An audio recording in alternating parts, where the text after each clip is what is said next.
Hello children, how are you all? I hope you all are fine and doing well in your study. Children, today I am going to start chapter 21, that is Magnificent Monuments. What is the meaning of magnificent? Extremely impressive and attractive. So let's have a look on the contents that we are going to cover in this chapter. Monuments: the Golden Temple, the Gateway of India, the Ajanta and Ellora Caves, the Gol Gumbaz, the Char Minar, the Konark Sun Temple, the Taj Mahal, preservation of monuments, and the last one, home assignments. So, first topic is monuments. A monument is a type of structure that was created to commemorate a person or event, or which has become relevant to a social group as a part of their remembrance of historic times or cultural heritage due to its artistic, historical, political, technical, or architectural importance. These monuments remind us of our glorious past. They are part of our heritage. Children, I am going to explain more about monuments, so listen it very carefully. Children, India is known for its rich and cultural heritage. There is a huge variety found in dance, literature, paintings in India. In keeping with this variety, we see a huge diversity in the historical monuments found across the country with regard to their designs and artwork. These monuments remind us of our glorious past and are a part of our national heritage. There are many historical monuments in India, so let us study about some of the famous historical monuments of India. First, the Golden Temple. The Golden Temple of Sri Harmandir Sahib is a holy place of worship for the Sikh located in the city of Amritsar, Punjab. The fifth Sikh Guru, Guru Arjan, designed the Harmandir Sahib and had the Adi Granth, that is, the holy book of Sikh, kept inside the temple. Maharaja Ranjit Singh had the upper floors of the Harmandir Sahib covered with 750 kg of gold, from which its name, that is, the Golden Temple. Children, I am going to tell you more about the Golden Temple, so listen it very carefully. The Golden Temple is also considered a symbol of equality and human brotherhood. The temple is built around a man made pool called Sarovar. The Golden Temple has four entrances, which are the four directions: north, south, east, and west, from where people can enter the temple. The four entrances were made to show the openness of the Sikh to all people of all religions. About 1 lakh people visit this holy place every day and eat langar in the free community kitchen, which provides free meals to all visitors without any discrimination. Next, the Gateway of India. The Gateway of India is located on the waterfront at Apollo Bandar in Mumbai. It was designed by George Whitted on the occasion of the visit of King George V of England and his wife Queen Mary on their first visit to India in 1911. The gateway, however, was completed in 1924 and is built in the shape of an arch and is 26-meter high or 85 feet. It overlooks the Arabian Sea, is also called the Taj Mahal of Mumbai. Before independence, this gateway served as an entry and exit point to India. It is from here that the last British ship left for England. Next, the Ajanta and the Ellora caves. The Ajanta and the Ellora caves are located in Aurangabad in Maharashtra. The Ajanta caves were built by Buddhists almost 2000 years ago. The Ajanta caves have large prayer halls called chariot and Buddhist monasteries called Viharas. The Ellora caves have Hindu, Jain, and Buddhist paintings and sculptures. The Hindu caves show scenes from the Ramayana, the Buddhist caves show the life of Buddha, and the Jain caves show the various Jain saints called Tirthankars. The Ellora caves were made during the rule of the Rashtrakuta king Krishna I. Next, the Gol Gumbaz. The Gol Gumbaz is located in Bijapur in Karnataka and is the tomb of Muhammad Adil Shah, the Sultan of Bijapur. Gol Gumbaz means circular dome. Its dome is the second largest in the world. The dome stands without any pillars or support.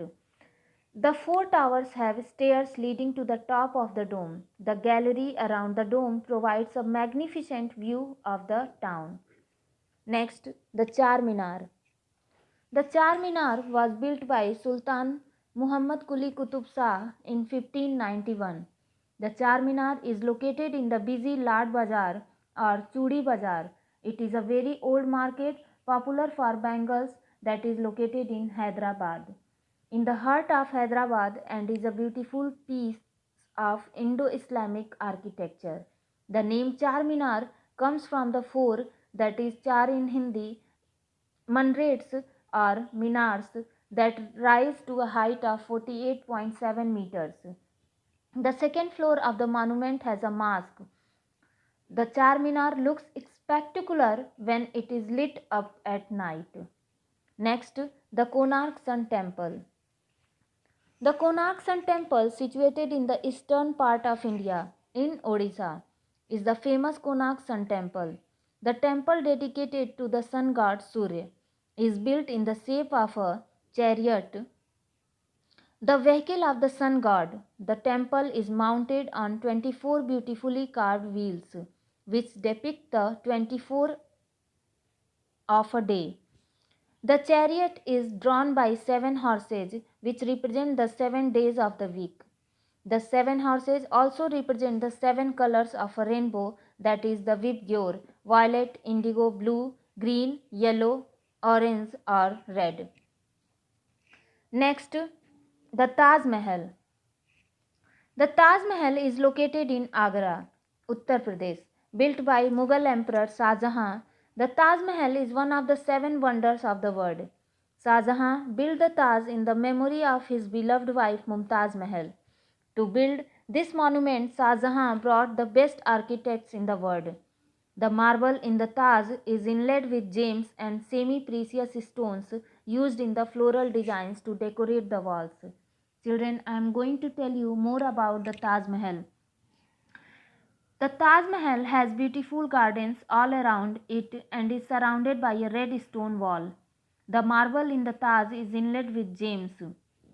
It is one of the most beautiful monuments in India and looks spectacular on a full moon light. To build this monument, Shah Jahan brought the best architects in the world that took nearly 20 years to be built by 20,000 laborers. Next, preservation of monuments. Children, it is said that memory is the treasure house of the mind, whereas the monuments thereof are kept and preserved. All the monuments are special and a part of our heritage. As students, we too can do our bit by not spitting and throwing garbage in and around the monuments. Next, by not writing or drawing on the walls. Next, by always buying entry tickets while visiting these monuments. The Archaeological Survey of India was established by the government to preserve, protect, repair, and maintain these monuments.